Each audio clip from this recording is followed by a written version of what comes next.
You're visiting us on the last digging day of the project, which is also the day that we're having an open day. And so far we've had a massive response, and we reckon we've had probably between 200 and 300 people so far, and more people are just coming in all the time. We've had a really exciting day today. It's given us the opportunity to explain to the public, you know, all the great discoveries that we've been able to make in this last couple of weeks, a lot of which were unexpected, and it's been remarkable.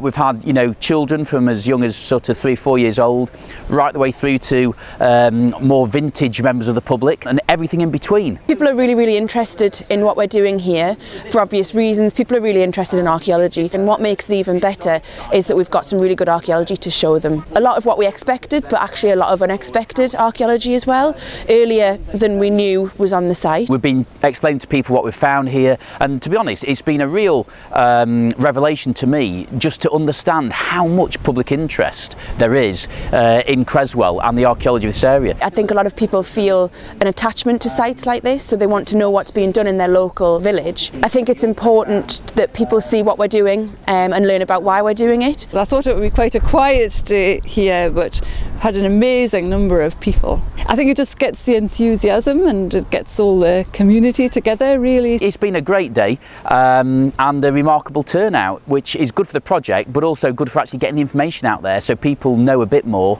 about the history of where they live. I was born in Linemouth and have lived in Ellington, walked past here and come here to play on the sands.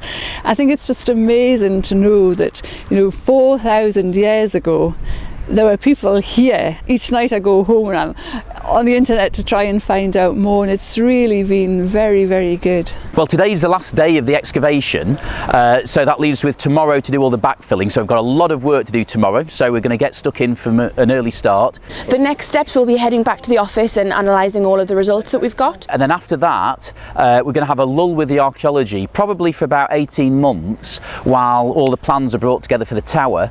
But after about 18 months, we'll get the opportunity to come back and excavate again, and we can examine more of the area just here, but also down by the Bronze Age kists. We've got this large pit that we're just busy excavating at the moment, which has got the potential to be prehistoric or even dating to the Roman periods. This large pit that we've got in the trench behind me, it may house a burial, it may not, so we need to resolve that one and try and understand what's going on there, as well as further work to understand the building that predates the Pele Tower. So there's loads more to discover yet. It's been really successful.